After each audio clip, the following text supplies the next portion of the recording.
Hello, good morning. ಎಲ್ಲರೂ ಹೇಗಿದ್ದೀರಾ? I hope ಎಲ್ಲರೂ ಚೆನ್ನಾಗಿದ್ದೀರಾ, ಖುಷಿಯಾಗಿದ್ದೀರಾ ಅಂತ ಭಾವಿಸ್ತಾ ಇದ್ದೀನಿ.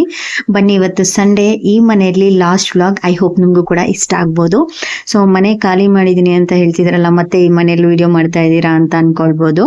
ಸೊ ಮನೆ ಖಾಲಿ ಮಾಡಿದ್ವಿ, ಬಟ್ ಈ ಮನೇನ ಎಲ್ಲ ಸಾಮಾನೆಲ್ಲ ಖಾಲಿ ಮಾಡಿರ್ಲಿಲ್ಲ. ಸೊ ಯಾಕಂದ್ರೆ ನಾವೆಲ್ಲಾನು ಹೊಸ ತಗೊಂಡಿದ್ವಿ ಬೇರೆ ಮನೆಗೆ ಹೋದಾಗ. ಸೊ ಅದರಿಂದ ಎಲ್ಲಾನು ಕೂಡ ಇಲ್ಲೇ ಇತ್ತು. ಸೋಫಾ, ಫ್ರಿಡ್ಜು, ಸ್ಟವ್, ಮಂಚ ಒಂದ್ ಬಿಟ್ಟು ವಾಷಿಂಗ್ ಮಿಷಿನ್ ಅವೆರಡು ಬಿಟ್ಟು ಟಿವಿ ಇಷ್ಟನ್ನ ಮಾತ್ರ ಬಿಟ್ಟು ಎಲ್ಲಾನು ಕೂಡ ಇಲ್ಲೇ ಬಿಟ್ಟಿದ್ವಿ.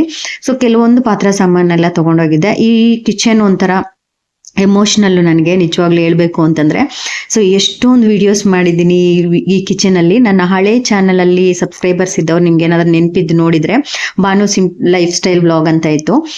ಸೊ ಅದು ಏನಕ್ಕೆ ಡೆಲೀಟ್ ಮಾಡಿದೆ ಅಂತಾನು ಕೂಡ ತುಂಬಾ ಚೆನ್ನಾಗಿ ಕೇಳ್ತಿದ್ರೆ. ಹೇಳಕ್ ಟೈಮ್ ಬರ್ತಿಲ್ಲ, ಖಂಡಿತ ಒಂದ್ ದಿವಸ ಹೇಳ್ತೀನಿ.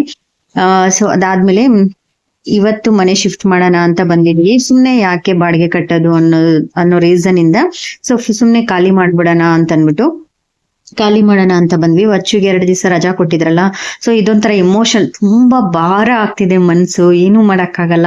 ನಮ್ದಲ್ಲ ಅಂತ ಅಂದ್ಮೇಲೆ ಖಾಲಿ ಮಾಡಿ ಹೋಗ್ಲೇಬೇಕು. ಇವತ್ತಲ್ಲ ನಾಳೆ ಹೋಗ್ಲೇಬೇಕು. ಸೊ ಈ ಮನೇಲಿ ಎಷ್ಟು ಎಮೋಷನ್ಸು, ಎಷ್ಟೊಂದು ಹ್ಯಾಪಿನೆಸ್, ಸ್ಯಾಡ್ಗಿಂತ ಹ್ಯಾಪಿನೆಸ್ನೇ ಜಾಸ್ತಿ ನೋಡಿದ್ದೀನಿ ನಾನು ಈ ಮನೆಯಲ್ಲಿ. ಅದೇ ಎಂಟ್ರನ್ಸು, ಇದು ಫುಲ್ಲು ಹಾಲು, ತುಂಬಾ ದೊಡ್ಡದಾಗಿದೆ, ತುಂಬಾ ಸ್ಪೇಷಿಯಸ್ ಆಗಿ, ನಮ್ಗಂತೂ ತುಂಬಾ ಇಷ್ಟಪಟ್ಟಿದ್ದ ಅಂತ ಮನೆ. ಅಂದ್ರೆ ಒಂದ್ ಸ್ವಲ್ಪ ಜಾಸ್ತಿ ಮೇನ್ ರೋಡ್ಗೆ ಆಯ್ತು ಅನ್ನೋ ರೀಸನ್ ಬಿಟ್ರೆ ಮನೆದಂತೂ ಝೀರೋ ಕಂಪ್ಲೇಂಟ್ಸು. ಅಷ್ಟು ಚೆನ್ನಾಗಿತ್ತು ಗೈಸ್, ನಿಜವಾಗ್ಲೂ ನೀವು ನೋಡಿರ್ತೀರ. ನನ್ನ ಹಳೆ ಸಬ್ಸ್ಕ್ರೈಬರ್ಸ್ ಆಗಿದ್ರೆ ಈ ಮನೆ ಆಲ್ಮೋಸ್ಟ್ ಎಲ್ಲರಿಗೂ ಗೊತ್ತಿರುತ್ತೆ. ತುಂಬಾ ಎಷ್ಟೊಂದು 1000 ವ್ಲಾಗ್ಸ್ ಮಾಡ್ಬಿಟ್ಟಿದ್ದೀನಿ ಈ ಮನೆಯಲ್ಲಿ. ವಚ್ಚು ರೂಮ್ಗೆ ಡೆಕೋರೇಟ್ ಮಾಡಿದ್ವಿ ನಾವು. ಇದೊಂಥರ ಮೆಮೊರೀಸು. ವಚ್ಚು ನೋಡಿ ಕುತ್ಕೊಂಡಿದ್ದಾಳೆ.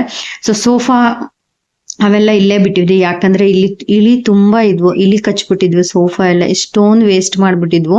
ಸೊ ಈ ಬೀನ್ ಬ್ಯಾಗು ಅಷ್ಟೇ ಚೆನ್ನಾಗಿ ಕಚ್ಬಿಟ್ಟಿತ್ತು. ಸೊ ಅದನ್ನೆಲ್ಲ ಇಲ್ಲೇ ಬಿಟ್ಟೆ. ವಚ್ಚು ರೂಮು ಅಷ್ಟೇ ಈ ತರ ಮೀಶೋದಲ್ಲೆಲ್ಲ ತಗೊಂಡ್ ಬಂದು ಎಲ್ಲ ನೀಟಾಗಿ ಮಾಡಿ ಇಟ್ಕೊಂಡಿದ್ವಿ. ಎಷ್ಟೇ ನಾವ್ ಇನ್ವೆಸ್ಟ್ ಮಾಡಿದ್ರು ಅದೆಲ್ಲ ವೇಸ್ಟ್ ಅಂತಾರಲ್ಲ, ಅದು ನಿಜವಾಗ್ಲೂ ನಿಜ. ಅದಾದ್ಮೇಲೆ ಫ್ರಿಡ್ಜ್ ನೋಡ್ಬೋದು. ಎಷ್ಟೊಂದ್ ದಿನದಿಂದ ಹೇಳ್ತಾ ಇದೆ ಫ್ರಿಡ್ಜ್ ತಗೋಬೇಕು ಅಂತ. ಸೊ ಅದು ಇಷ್ಟು ವರ್ಷಕ್ಕೆ ಕೂಡ ಬಂದಿದೆ ಅಂತಾನೆ ಹೇಳ್ಬೋದು. ಈ ಫ್ರಿಡ್ಜ್ ಏನು ಪ್ರಾಬ್ಲಮ್ ಆಗಿಲ್ಲ, ಅದಕ್ಕೆ ಊರಲ್ಲಿ ಇಡೋಣ ಅಂತ ಅನ್ಬಿಟ್ಟು ಇಲ್ಲೇ ಬಿಟ್ಟೆ.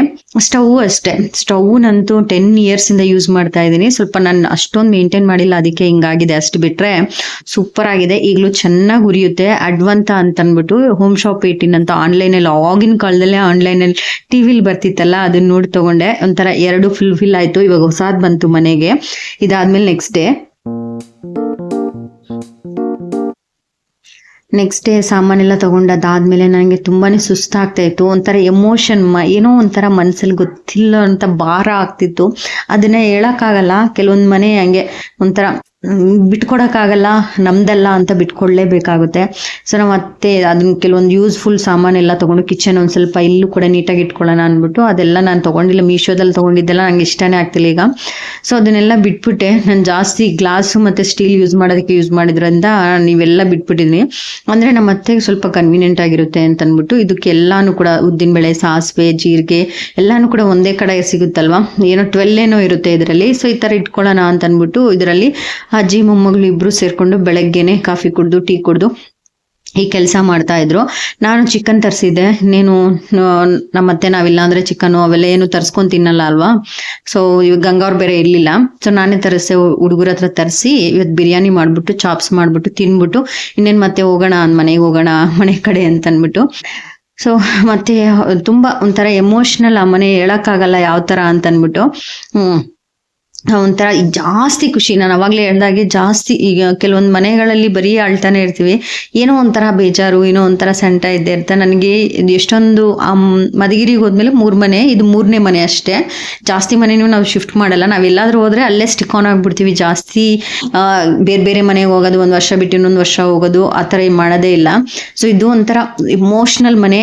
ಎವ್ರಿ ಕಾರ್ನರು ಒಂಥರ ಈಗ್ಲೂ ಅಲ್ಲ, ನಾನು ಸಾಯೋವರೆಗೂ ಕೂಡ ನೆನಪಿರುವಂತ ಮನೆ ಅಂತ ಹೇಳ್ಬೋದು. ಅಷ್ಟು ಚೆನ್ನಾಗಿತ್ತು, ಅಷ್ಟು ಪೀಸ್ಫುಲ್ ಆಗಿತ್ತು. ನಾವ್ ಹಿಂದೆ ತಿರುಗಿ ನೋಡಿಲ್ಲ ಅಷ್ಟು. ಅಲ್ಲಿ ಬಂದ್ಮೇಲೆ ನಮ್ಮ ಮನೆಯವರು ಎಲೆಕ್ಷನ್ ನಿಂತಿದ್ರ, ಎಲೆಕ್ಷನ್ ಗೆದ್ರು. ಅದ್ರಲ್ಲಿ ಮೈನಸ್ ಏನು ಅಂದ್ರೆ ನಮ್ಮ ಅಪ್ಪ ತೀರ್ಕೊಂಡಿದ್ದು. ನಾವ್ ಆ ಮನೆ ಆದ್ಮೇಲೆ ಓಕೆ ಅಂತ ಆದ್ಮೇಲೆ ಬಂದು ನೀನು ಅಡ್ವಾನ್ಸ್ ಎಲ್ಲ ಏನೂ ಕೊಟ್ಟಿರ್ಲಿಲ್ಲ. ನಮ್ಮ ಅಪ್ಪಂಗೆ ಸಡನ್ ಆಗಿ ಈ ತರ ಆಯ್ತು, ನಮ್ಮ ಅಪ್ಪ ಬಿದ್ದೋದ್ರು ಅಂತ ಅಮ್ಮ ಫೋನ್ ಮಾಡಿದಾಗ ಆ ಮನೆ ಓಕೆ ಆಗಿತ್ತು. ಅದೊಂದು ಬ್ಯಾಡ್ ನ್ಯೂಸ್ ಅಂದ್ಬಿಟ್ರೆ ನಾವು ಈ ಕಡೆಗೆ ಹಿಂದೆ ತಿರುಗಿ ನೋಡಿಲ್ಲ ಗೈಸ್. ಆ ಮನೇಲಿ ಅಷ್ಟು ಚೆನ್ನಾಗಿತ್ತು. ಕೆಲವೊಂದ್ ಮನೆ ಏನು ಮಾಡಕ್ಕಾಗಲ್ಲ, ಆ ತರ ಅನ್ನಿಸ್ತಾ ಇರುತ್ತೆ. ಬಟ್ ನಮ್ದೆಲ್ಲ ಅಲ್ವಾ, ಎಷ್ಟ್ ದಿನ ಇದ್ರು ಬಿಟ್ಟು ಹೋಗ್ಲೇಬೇಕು. ಆದ್ರೂ ಒಚ್ಚು ದೊಡ್ಡವಳಾಗ್ತಾಳೆ. ತುಂಬಾ ಮೇನ್ ರೋಡ್ಗಿತ್ತು ಅದು ಮನೆ. ಗಾಡಿ ಎಲ್ಲ ಪಾರ್ಕ್ ಮಾಡೋದು ತುಂಬಾನೇ ಕಷ್ಟ ಆಗ್ತಿದೆ. ಸೊ ಅದರಿಂದ ತುಂಬಾ ಮಿಸ್ ಮಾಡ್ಕೊಂತೀನಿ. ಆ ಬಾರದಿಂದಾನೇ ನಾನೇನ್ ವಿಡಿಯೋ ಮಾಡ್ಲಿಲ್ಲ. ನೆಕ್ಸ್ಟ್ ನಮ್ ಗಿಡದಲ್ಲಿ ನೋಡ್ಬೋದು 10 ವರ್ಷ 12 ವರ್ಷ ಆದ್ಮೇಲೆ ಇವಾಗ ಗಿಡದ ತುಂಬಾ ನೇರ್ಲೇನ್ ಬಿಟ್ಟಿದೆ. ಇದು ನಮ್ಮ ಮಾವ ಸತ್ತೋದಾಗ ಇಟ್ಟಿರುವಂತ ಗಿಡ ಇದು. ಅದು ಈ ವರ್ಷ ಲಾಸ್ಟ್ ಇಯರ್ ಸ್ವಲ್ಪ ಬಿಟ್ಟಿತ್ತು. ಈ ಇಯರ್ ಫುಲ್ಲು ಗಿಡ ತುಂಬಾ ನೋಡ್ಬೋದು. ಇದೆಷ್ಟು ಕಾಸ್ಟ್ಲಿ ಅಲ್ವಾ, ಇಲ್ಲೆಲ್ಲ ಸುಮ್ನೆ ಕೆಳಗೆ ಬಿದ್ದು ಹಾಳಾಗ್ತಾ ಇರುತ್ತೆ. ನಾವು ಸ್ವಲ್ಪ ಕಿತ್ಕೊಂಡು ಹೋಗೋಣ. ಇನ್ನು ಅಲ್ಲಿ ಬೇರೆ 1/4 kg 50 ರೂಪೀಸ್ ಇದೆ ಇವಾಗ. ಸೊ ಸ್ವಲ್ಪ ಚೆನ್ನಾಗಿರೋದು ಬಂದು 60 ರೂಪೀಸು. ಸೊ ತಗೊಂಡೋಗೋಣ. ಇನ್ನೇನ್ ಮೇಲೆ ನಮ್ದೇ ಗಿಡದಲ್ಲಿ ಫ್ರೆಶ್ ಆಗಿದ್ರು ಅಂತ ಅಂದ್ಬಿಟ್ಟು ಮಾವಿನ ಹಣ್ಣು ಸ್ವಲ್ಪ, ಇದು ನೇರ್ಲೆಣ್ಣು ಸ್ವಲ್ಪ, ಅದನ್ನ ಜಾಸ್ತಿ ತಿಂದ್ರು ಕೂಡ ಕೋಲ್ಡ್ ಆಗುತ್ತೆ. ಆಮೇಲೆ ಕೆಮ್ಮು ನೆಗಡಿ ಎಲ್ಲ ಬರ್ತಾ ಇರುತ್ತೆ. ಬಟ್ ನನಗೇನು ಆಗಲ್ಲ. ಆ ಥರ ಏನೋ ಫುಡ್ ಅಲರ್ಜೀಸು, ಡಸ್ಟ್ ಅಲರ್ಜೀಸು ಆ ಥರ ಏನೂ ಆಗಲ್ಲ. ಸ್ವಲ್ಪ ಏನೋ ಒಂಥರ ತಲೆಭಾರ ಥರ ಆ ಥರ ಫೀಲ್ ಆಗುತ್ತೆ, ಅಷ್ಟು ಬಿಟ್ಟರೆ ಬೇರೆ ಇನ್ನೇನು ಪ್ರಾಬ್ಲಮ್ ಆಗಲ್ಲ ನನಗೆ. ಸೊ ಅದೊಂಥರ ಖುಷಿ. ಎಷ್ಟು ನ್ಯಾಚುರಲ್ ಫುಡ್ ಅಂದರೆ ನಂಗೆ ತುಂಬಾ ಇಷ್ಟ. ಕಡಲೆಕಾಯಿ, ಮಾವಿನ ಹಣ್ಣು, ಹುಣಸೆಕಾಯಿ, ಈ ಥರ ನೇರ್ಲೆಣ್ಣು, ಆ ಥರ ಸ್ವಲ್ಪ ನ್ಯಾಚುರಲ್ ಫುಡ್ಸ್ ಇರುತ್ತಲ್ಲ, ಅದು ತುಂಬಾ ಇಷ್ಟಪಟ್ಟು ತಿಂತೀನಿ. ಅದು ನಮ್ಮ ಗಿಡದ್ದು ಅಂತಂದ್ಮೇಲೆ ನಾವು ಬಿಡೋಕ್ಕಾಗುತ್ತೆ? ಅದು ಬಿಟ್ಟು ಬರೋಕ್ಕೆ ಮನಸ್ಸಿಲ್ಲ. ಎಷ್ಟು ತಿಂತೀವಿ ಫ್ರಿಜ್ಜಲ್ಲಿ ಇಟ್ಕೊಂಡು ತಿಂದ್ರು ಅಂತ ಅಂದ್ಬಿಟ್ಟು. ವರ್ಷಿಗೆ ಒಂದು 3-4 ಡೇಸ್ ಬರೀ ಇದೇ ಸ್ನ್ಯಾಕ್ಸ್ ಆಗಿತ್ತು, ಉಪ್ಪು ಖಾರ ಹಾಕೊಂಡು ತಿನ್ನೋದು. ಸೊ ಇಷ್ಟು ನಮ್ಮತ್ತೆ ನೋಡಿ, ಒಂದು ಕಾಯಿ ಅದನ್ನ ವೇಸ್ಟ್ ಮಾಡಕ್ ಬಿಡಲ್ಲ. ಸೊ ನಾನು ಕೈಗೆ ಸಿಕ್ಕಿದ್ದೆಲ್ಲ ಕಿತ್ಕೊಂಡು ತಿಂತಾನೆ ಇದೀನಿ ಫ್ರೆಶ್ ಆಗಿ. ಉದುರಿಸಿದ್ರು ಮೇಲಿಂದ, ಅದೆಲ್ಲ ಕೆಳಗೆ ಬಿದ್ದಿತ್ತಲ್ಲ. ಸೊ ಅದನ್ನು ಕೂಡ ಇದೊಂಥರ ಲೈಫು. ಒಂಥರ ಈವ್ನಿಂಗ್ ಟೈಮಲ್ಲಿ, ಅಂದರೆ ಈವ್ನಿಂಗ್ ಅಲ್ಲ, ಈಗೆಲ್ಲ ಬಿರಿಯಾನಿ ಮಾಡಿದ್ನಲ್ಲ, ಅದನ್ನ ನೀಟಾಗಿ ತೋರ್ಸೋಕ್ಕಾಗಿಲ್ಲ. ಏನೋ ಒಂಥರ ಮೈಂಡಲ್ಲಿ ಖಾಲಿ ಮಾಡಿ ಬಂದ್ವಲ್ಲ ಮನೇನ ಅಂತ ಮೈಂಡಲ್ಲಿ ಏನೋ ಒಂಥರ ಅಪ್ಸೆಟ್, ಏನೋ ಒಂಥರ ಇದೀನಿ ಪ್ರೆಸೆಂಟ್ ಅಷ್ಟೇ. ಅದೆಲ್ಲ ಏನೋ ಒಂಥರ ಅದನ್ನ ಫೀಲ್ ಮಾಡಕ್ ಆಗ್ತಿಲ್ಲ, ಅದನ್ನ ಬಿಟ್ಟು ಬರೋಕ್ಕೂ ಆಗ್ತಿರ್ಲಿಲ್ಲ.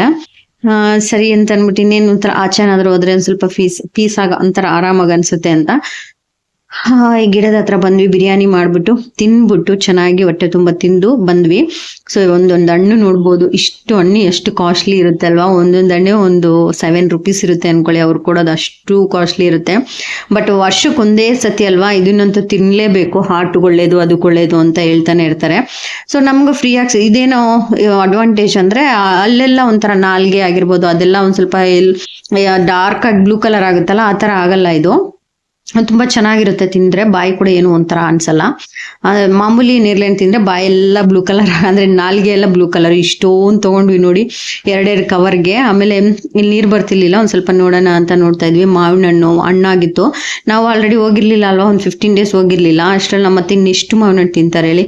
ಅದೆಲ್ಲ ಕೆಟ್ಟೋಗ್ಬಿಟ್ಟಿದೆ. ಕೆಟ್ಟಿರೋದೆಲ್ಲ ಬಿಸಾಕ್ಬಿಟ್ಟು ಸ್ವಲ್ಪ ತಗೊಂಡು ಎಷ್ಟು ನೋಡ್ಬೋದು. ಇದ್ರಲ್ಲಿ ಮಾವಿನ ಹಣ್ಣು ಹಾಕೊಂಡು ಈ ಕವರಲ್ಲಿ ನೇರ್ಲೆಣ್ಣು ಹಾಕೊಂಡು ಇನ್ನೇನು ಮನೆಗೆ ಬಂದ್ವಿ.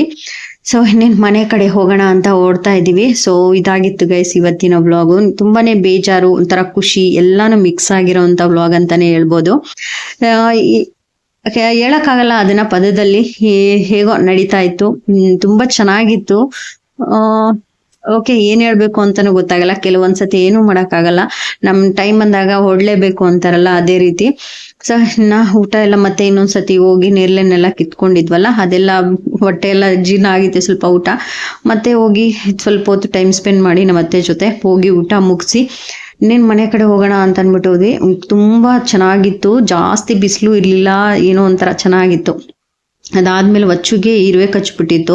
ಫುಲ್ಲು ಕಣ್ಣೆಲ್ಲ ಊದ್ಕೊಂಡಿತ್ತು. ರೇಗಿಸ್ತಾ ಇದ್ದೆ, ಬಾ ತೋರಿಸ್ತೀನಿ ಅಂತ. ಅದಕ್ಕೆ ಬೇಡ ಅಂತಿದ್ಲು.